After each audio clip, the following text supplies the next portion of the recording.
Radio channel पर आपका फिर एक बार स्वागत है। साथियों, नाना पाटेकर की एक फिल्म आई थी यशवंत। उसमें वो पुलिस अधिकारी बने थे, फिर सस्पेंड हो जाते हैं, उन्हें हवालात में डाल दिया जाता है, जेल में डाल दिया जाता है। वहाँ रात को जब मच्छर काटते हैं तो ताली बजाते हैं। ताली बजाने का मतलब मच्छरों को मारते हैं, तो ताली बजती है। तो गाना है, साला एक मच्छर आदमी को हिजड़ा बना देता है। ये गाना उस समय काफी पॉपुलर हुआ था। हिजड़ा शब्द तो थोड़ा सा चीप है, सस्ता है।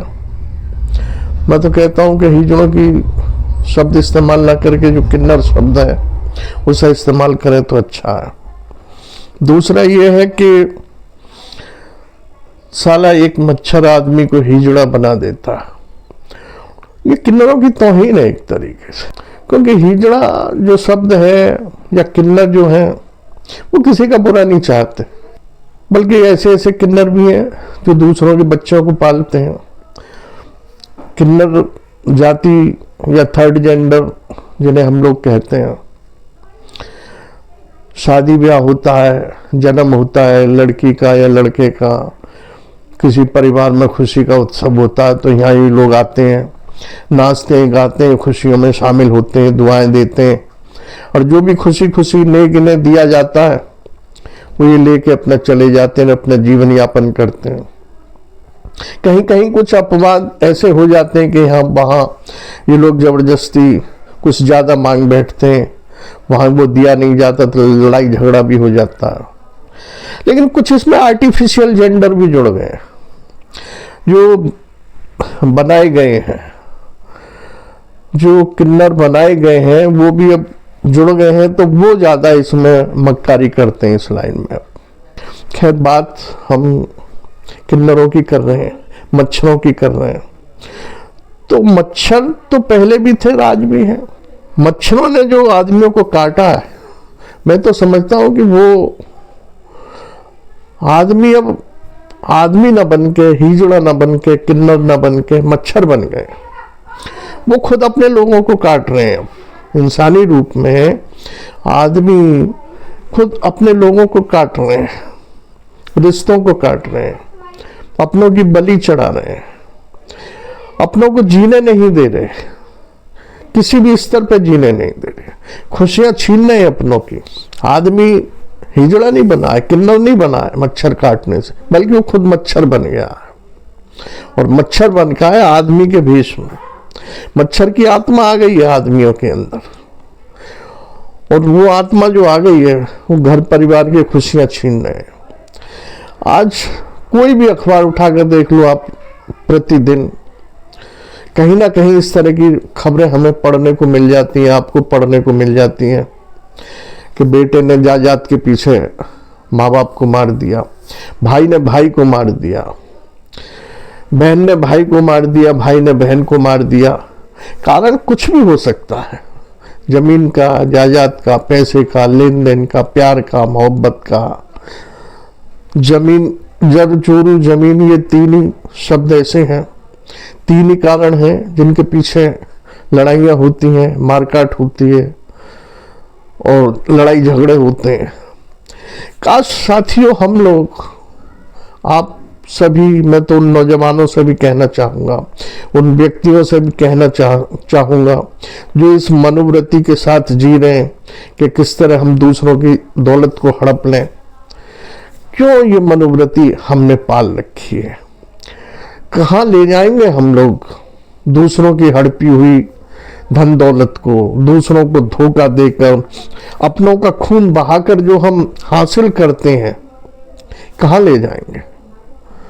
पहले तो अपना का खून बहाते हैं, मारते हैं जमीन जायदाद के लिए, धन दौलत के लिए।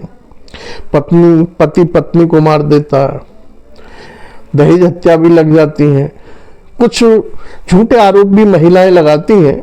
खैर, मैं उस बात पर नहीं जा रहा, मैं तो इस बात पर जा रहा हूं कि धन दौलत के लिए हम अपनों की हत्या करते हैं। क्यों करते हैं? कितनी भूख है हमें धन दौलत की। काश हम लोग ऐसा कदम उठाने से पहले थोड़ा सोचें, चिंतन करें, कहाँ जा रहे हैं हम। अगर हम किसी अपने को मारते हैं धन दौलत के लिए तो वो क्राइम खुलता है, जेल में जाते हैं, 5 साल 10 साल 20 साल जेल में काटते हैं। उसके बाद जब बाहर आते हैं तो दुनिया बदल जाती है। 10-20 साल और जीते हैं, उसके बाद ऊपर चले जाते हैं। मरने के बाद किसने देखा है कि हमने जो छल कपट से जो दौलत कमाई थी उसका क्या हो रहा है, या हमारे पीछे हमारा परिवार जो है, सगे संबंधी हैं, बेटे हैं, वो उस दौलत का क्या कर रहे हैं। हम देखने नहीं आते, कोई भी देखने नहीं आता।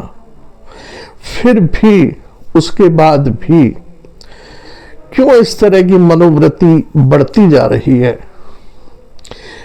क्यों नहीं हम लोग थोड़ा सा चिंतन करते अपने व्यवहार पर, अपने कार्य करने के ढंग पर, अपने संस्कारों पर क्यों नहीं थोड़ा सा हम चिंतन करते, क्यों नहीं बैठते। ये भाग दौड़ जो हो रही है, आपाधापी जो हम दौड़ रहे हैं, आपाधापी में धन कमाने के चक्कर में अपने नैतिक मूल्यों को छोड़ते जा रहे हैं, संस्कारों को छोड़ते जा रहे हैं, अपनी आदर्शिता को छोड़ते जा रहे हैं, शॉर्टकट अपनाते जा रहे हैं। कोई भी आप अखबार उठा के देख लें, डेली रोजाना इस तरह की खबरें आ ही रही हैं। साइबर क्राइम ले लो आप, साइबर क्राइम के जरिए तो ठगी करने का नया तरीका और शुरू हो चुका है। लोग घरों में डिजिटल अरेस्ट कर लेते हैं और उनको डरा धमका कर किसी भी तरीके से अपनी बातों में फंसाकर उनका पैसा अपने अकाउंट में ट्रांसफर करा देते हैं, लाखों करोड़ों। और वो लोग फंसते हैं जो पढ़े लिखे हैं, डॉक्टर हैं, इंजीनियर हैं।